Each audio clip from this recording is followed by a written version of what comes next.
Hello and welcome to this section. In this section, we will learn about condition containers and ternary expressions. This section mainly includes the following contents. First, we will learn what our conditional container is, and then we will talk about the basic usage of conditional container. Finally, we will tell you about 3UN expression and a company in case of our condition container and 3UN expression. First, let's go to the first point. Let's understand the condition container. The definition of condition container refers to a group of objects that can be dynamically created when an application program is running under the condition that the screening conditions are met when the visible property of an object is conditionally bound. A sentence summary means that it will be displayed if the condition is met, and it will not be displayed if the condition is not met. Then let's take a look at the basic usage of the condition container. Its basic usage mainly includes the following 3 steps. First of all, we add a condition container under the number of objects, then we add widget under the condition container, and finally we set the conditions of the condition container. Then we intercept the basic usage, and we use such a condition container in the editor. Then, let's open our editor, and we enter the condition container in the application name. Click the Create button so that we can complete the creation of a case. First, we should form a good habit. We add a page widget under the front end, and then we select the page. We go to add our condition container. Let's take a look at the basic methods of using the condition container. The first point is to add our condition container in the object book. We should add our condition container on the page add under the surface. First, select the page in the object book, and then add the condition container. Where is the condition container? Or in the first line of our layout widget, it is on the right side of our loop creation container. We can click to finish adding the condition container. We can see by clicking it, so we add a condition container, and then the second point is to add our widget under the condition container. How to define what kind of widget we want to add? This may be a little abstract. Here, we will cooperate with a simple application to explain it for you. For example, now I am going to explain it to you under such a condition. I will add a text widget, and then we will modify the content in the text. For example, the content of such a text is called qualified. Generally speaking, under what conditions will we be qualified? Is it qualified when your score is greater than 60? So here, let's write down the conditions of the condition container. For example, let's type in here. For example, your score is R61, and then 61 is greater than R60, 61 greater than 60. What kind of conditions is this? Is this a real condition? So if we preview now, we can see the qualified items appear on our screen. Let's preview the effect on screen. Here we click on the preview, and then right-click to open the check, and then switch to Control here. You can see, first of all, we can see such a qualified word on the screen. In order to make it easier for everyone to understand, here we copy the condition container, here we copy and paste one, and then we can change the name of such a condition container, to be qualified, and then we change it to be unqualified, and then change the content, and the content will become unqualified. Then here, in order to facilitate your understanding, we add an input box under the page. What is this input box? Please enter a score, and then we change one of its input types to an integer type, so we can directly enter your score. Then here, let's change the value of an initial condition here, which will be changed into a content in our input box. Similarly, let's change the following condition container, which is also a content in our input box. Let's change the unqualified condition, which will prove that its score is less than 60. Be more strict here, qualified should be greater than or equal to 60. Now let's take a look. First, in our editor, we can find that our qualified and unqualified are not displayed at the same time. Why are they not displayed at the same time? This is because the condition container we added will only display one condition within the same object number level, so we can see that qualified and unqualified conditions are not displayed at the same time. Now let's take a look when it's cold. First of all, since we haven't entered any scores, is it the default so far? That is, we are in the state of 0, so the above display is unqualified. Let's enter a 60 here. You can see that it immediately becomes a qualified one. If I change it to a 6, it becomes unqualified again. So here, we can know the first effect of the condition container, that is, it can display different contents according to our different branch conditions. For example, in the case of our present demonstration, we need to judge whether such a score entered by it is greater than 60 points. If it is greater than 60 points, what will happen to it? It will display a text that we are qualified. If it is no more than 60 points, it will display a text that we are unqualified. So for our condition container, in the final analysis, it is a usage, that is, if it meets such a condition, it will display the content inside. If it does not meet, it will not display the content inside. Of course, you can add multiple conditions to the condition container. For example, here, you can add more than 60 points in addition to making it more than 60 points on the last condition. For example, in addition to being greater than 60 points, what about the score you want us to enter? He was also asked to input a score that was even, so here, he was given a remainder operation. So here, let's change it to a 62. You can see that when it is changed to 62, such a qualified one will be displayed again. Therefore, in the final analysis, our condition container, is to display the contents if it meets the corresponding conditions. If it does not meet the conditions, it will not be displayed. As long as you master this point, you can. Next, let's learn the next usage, which is our ternary expression. Let's take a look at one of the most basic uses of our ternary expressions. First, let's take a look at a ternary expression. What is its formula? It is a condition, and then use an English question mark to ask you whether such a condition is satisfied or not. If it is satisfied, it will display such a condition before the colon. If it is not satisfied, it will display a condition after such a colon. The first expression is written in our expression. If it is true, it will display such an expression before the colon. If it is false, it shows an expression after the colon. If we use a more accurate condition in real life, it is like this. That is, if your score is greater than 60, you see your score is greater than 60. What is this? This is a conditional expression. If you are greater than 60, it will show a pass. If you are not greater than 60, it will show a fail. So we can see our 3UN expression. In fact, our condition container has a lot of overlaps, so here we tell you that you can flexibly use the condition container and 3UN expression to make your application.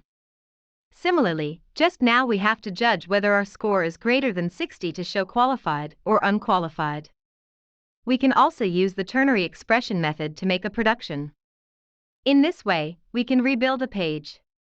We pull such a page to the first page. We use our ternary expression method to judge whether we should show qualified or unqualified. Similarly, since we want to display qualified or unqualified, we should first add our input box, and then we add a text, and then we change the input type here into an integer in the input box, and then we bind the content of such a text. Here, we should pay attention to one thing. Whenever we use me for our ternary expressions, we need to open our formula editor first, so here, we enter our binding button to open the formula editor, and then we write our ternary expression here. Here, we first intercept its basic usage, and then we write our ternary expression against such a usage. For example, what are the conditions here? Is whether you can score more than 60 points, right? So its content here is the content of your input box, that is, the greater than sign in English is greater than 60. Is greater than 60 a condition of it? We can be more rigorous here. If it is greater than or equal to 60, it will pass. Then there is such a greater than or equal to 60, which is our what? This is our condition. What does it follow after the condition? It is followed by an English question mark, so here, we write an English question mark, and then there is an expression that is true. Here, we want to display a qualified word, so here, we type an English colon, and then we enter a qualified one. Then, if the condition in front of it is if it's false, it's divided by our English colon, so here we put an English colon, and then put our English quotation marks here, and then input an unqualified one in the English quotation marks. Is this the way we write ternary expressions? Let's take a look here.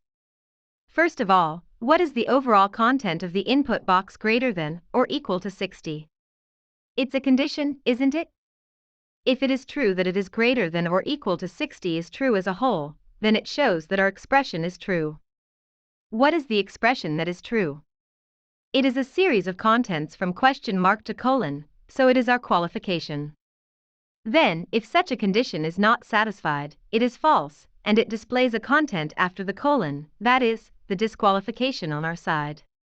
So here we go to have a preview, and we can see that it has nothing in such a box first, so it shows unqualified. Then we enter 61 here, and we can see that it has become a qualified word again.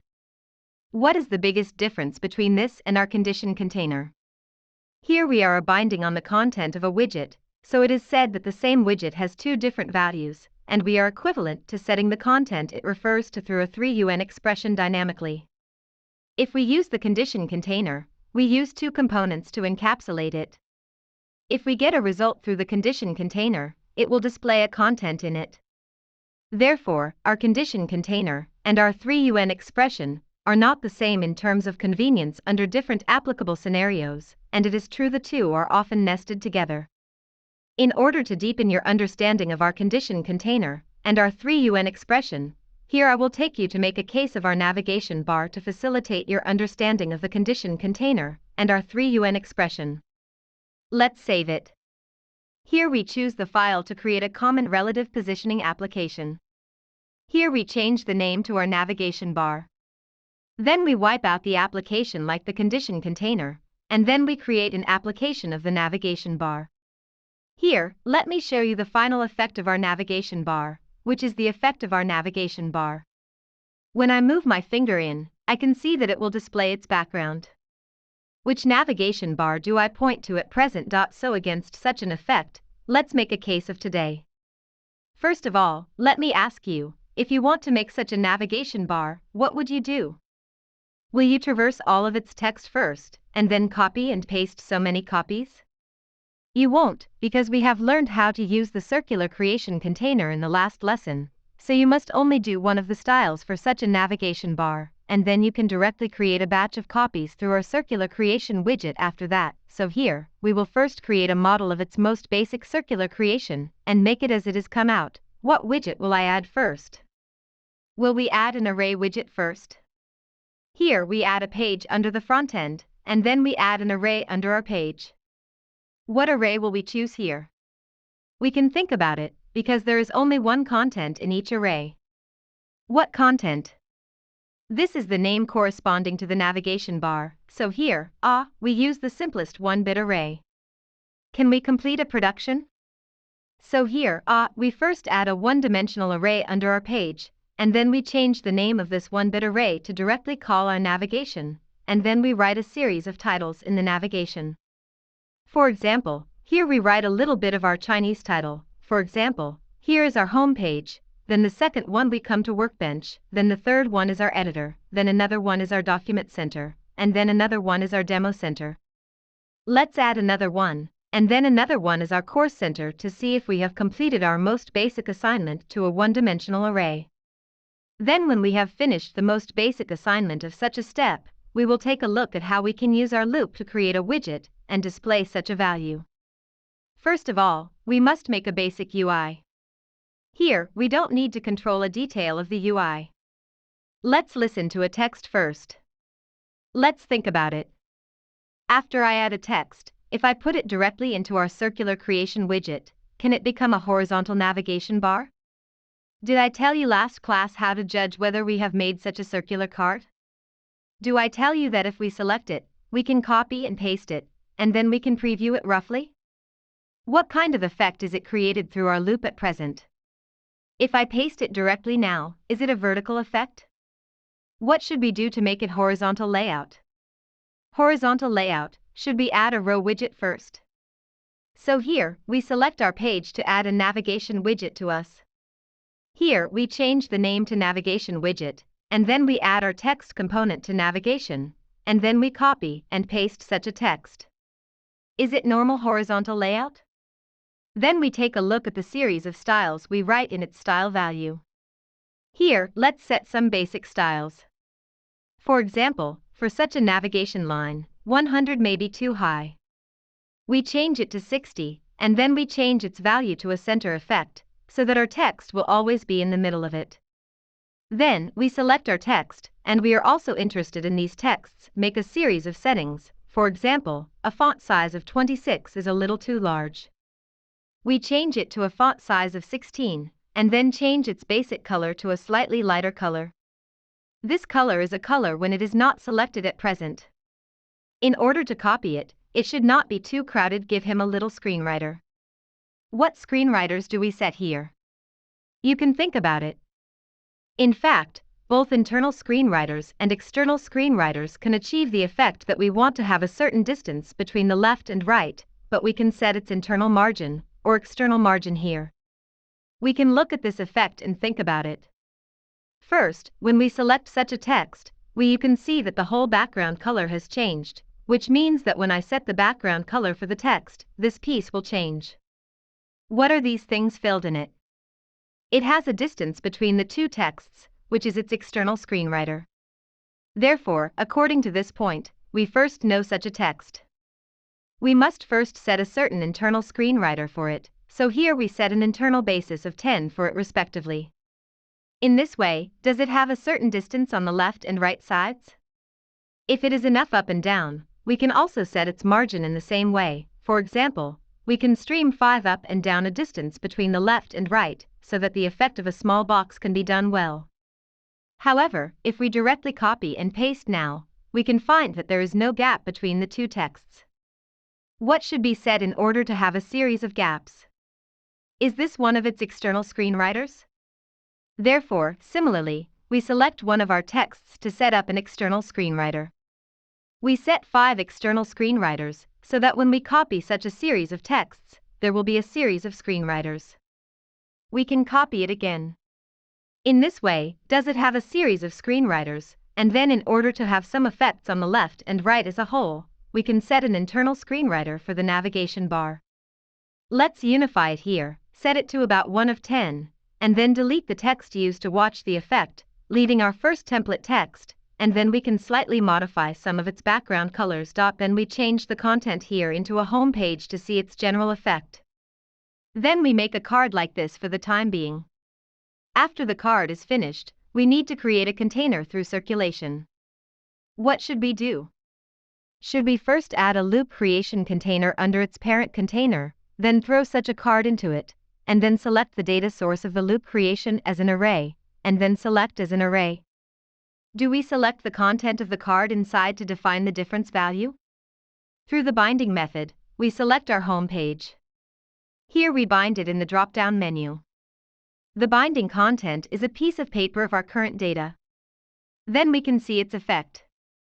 We can see the home page, workbench editor, document center, demo center, course center with such a series of contents as the center. Have we completed an effect of creating a cycle? But now we can see that the content created by the loop is dead, that is, whether it's my finger or my click, it doesn't have any effect. Why doesn't it have any effect?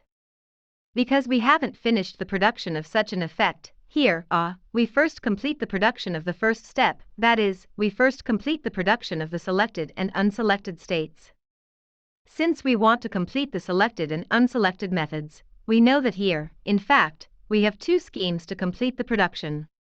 We can use the condition container or our ternary expression. Here, we can use our condition container for our selected state. Let's move into the state, and we can use the ternary expression for your convenience to master our 2 methods. Since we want to use our condition container when we are in the selected state, are we going to create both the selected state and the unselected state here? Here, we can first create a state we are not selected. We first add a condition container under our circular creation container, and then let's change the name of a condition container to our unselected. We drag this technology to our unselected, and then here we directly copy and paste a copy of the unselected condition container. What is the name of this reform? Is our selection status. So here, we will do the UI we selected and the U we did not select. Here, we will first do an effect of a UI in our selected state. The first is its text color. We can have a look at its text color, which is deeper. Therefore, here, we modify one of its text colors, and then its background color. The color will be relatively lighter, so we change it to such a background color. On the whole, this word has a bold effect when it is selected, so here we add its bold effect. So have we finished making a selected state? Then we go to a state that we have not selected. Then we can observe that when it is not selected, the font size is very light, and it does not have a background color, so when it is not selected, we clear a background color of the home page, which is its unselected state, and then this is its selected state. Let's think about what conditions we should use to judge when do they show when they are selected, and when they are not selected. This is actually a small skill. To tell you, generally speaking, we need to judge the state of a widget created by a cycle. We have many methods to judge it, because under our cycle creation, it has our current data and our current serial number, and we need to do this kind of click class effect, including the effect of our moving into the class. If we only let one condition be satisfied, generally speaking, we will use the current serial number as a judgment condition, so we first add one of our numerical variables under the page, and then we change the name, which is called our selected serial number. What's next? If it is a selected status, it means that the value of a selected sequence number is equal to that of the currently selected sequence number. Because it is a mutually exclusive condition, it can be used directly here. That is, if the value of a selected Sn is not equal to our current Sn, it means that it is not in our selected state. When is it in our selected state, isn't it? When it performs a click operation on a text that we have not selected, I copy its current serial number to us. Naturally, such a binding will have a dynamic switch. So here we fill in the event.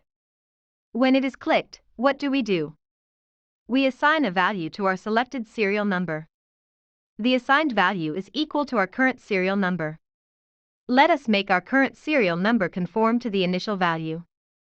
For example, the initial value is 0. In this case, it will be selected as the status of the home page by default. To let us preview next. Does this complete one of our most basic operations? Why does it change our home page into a selected state by default? Here I'll take you to review. First of all, we have made two states in our condition container, and we can find that the two states are completely mutually exclusive through conditions. It has an equal state and a non-equal state. Therefore, under such a mutually exclusive condition, it will only display one of the two. Since the negative initial value of our current serial number is 0, at present, because we create it in a loop, does the first value in its current serial number default to 0? So naturally, the first navigation bar in the number becomes a selected state. When I click the unique serial number, do I copy its serial number to the selected serial number? So this completes a dynamic switching effect. So here, we add another numerical variable. We change the name to our move in sequence number. In order not to have such a value in the initial sequence number, I change its initial value to 1, because our current sequence number starts from 0, so when I change it to 1, there will be no conditions to meet such a value. Then let's think about it here. For such a value we have selected, do we need to use the effect of finger moving in? It is totally unnecessary, so in this case, we just need to make a series of values that we have not selected to make the effect of its finger in. So where does my widget event sit? Is it also sitting in our unselected? So here, we also set a series of values for him. Here we add an event. When his fingers enter, that is, when our mouse moves into the event, what do? We assign an assignment to our move in sequence number.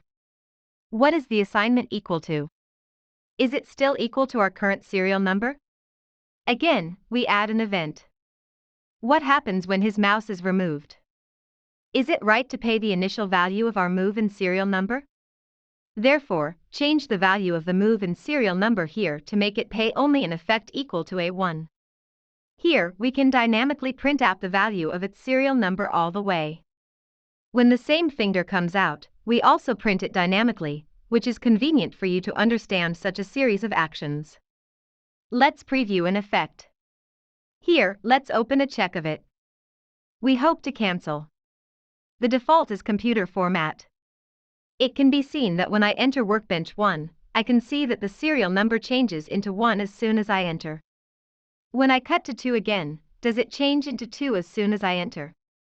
Then cut it to the right, whether a transaction becomes 3, and then I cut it to the left, and its fish needs become 2, so here, I can dynamically get the value pointed by its current finger. Since we can get the value we need all the way, can I just judge 1 through our ternary expression? Is the serial number it moves in equal to our current serial number, so we can make it with an introduction effect.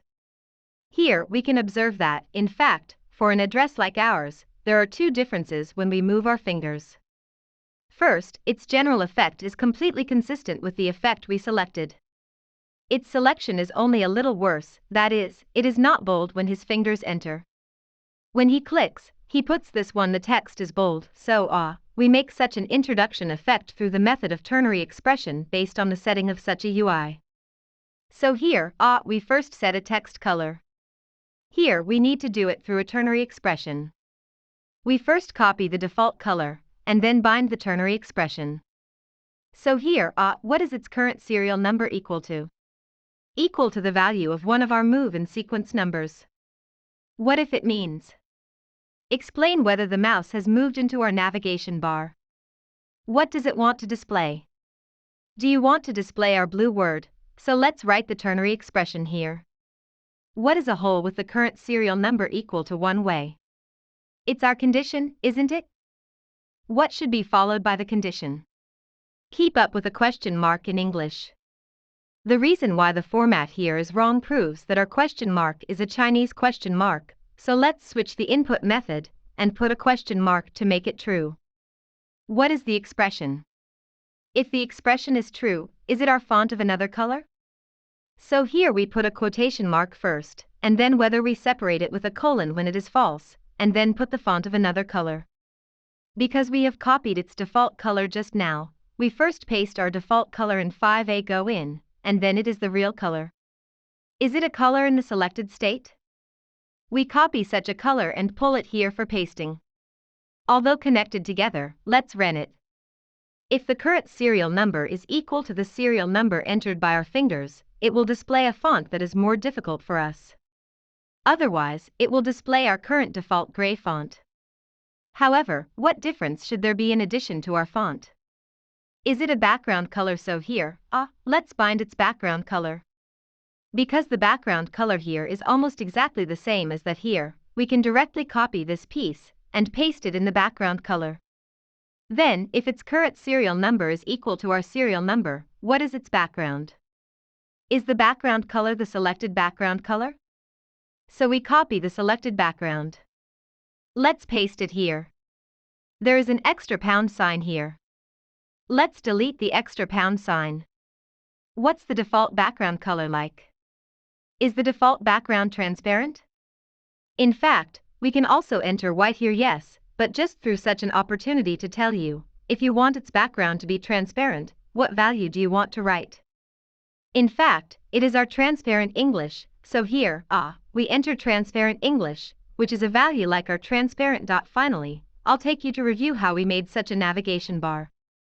First of all, as we can see a series of navigation bars like in fact, it has many simple repetitions. Therefore, for this series of repetitions, we usually suggest that you directly create containers through our cycle. So at the beginning, I built a one-dimensional array. We wrote all the values in the one-dimensional array in our UArray, and then created all the UI in a loop through our loop creation method. After completing this part, we got a basic style that is all text. Then we will prompt the user which status you currently select, so we will use the selected and unselected UI. We can have a look. When we select unselected, such a content is just an effect of a light-colored home page. When I judge it as selected, I am bold and bold here, and there is an effect of background color, that is, we make it selected and unselected respectively, and put it into our condition container respectively. Then, we can select a content with the serial number. By default, we only give it a 0. Since its serial number starts from 0, it will automatically select the first element in our array at the beginning, so the home page is a selected state by default when previewing. Then we click on the event, and when he clicks on a different loop to create the elements inside, it will automatically copy our current sequence number to a selected sequence number. It is precisely because of such an event that the selected value is satisfied. It has been undergoing a change. Therefore, we have such a value. When we select a value, it will become an accelerated effect. We understand this, and then we will complete the effect of our mouse moving in. Our mouse move in and move out is also through our action to carry out a control. When we move the mouse in, we dynamically copy the moving in serial number, which is equal to its current serial number. Then when the mouse is moved out, we copy the initial value of the moved in school to the balance -1 again, because for our current serial number, does it start from 0? So when it is equal to -1, no value can have the effect of moving in. After that, when we dynamically copy our moved in serial number through event, we will then through a ternary expression, if its current sequence number is equal to our move in sequence number, we let it show an effect of our move in.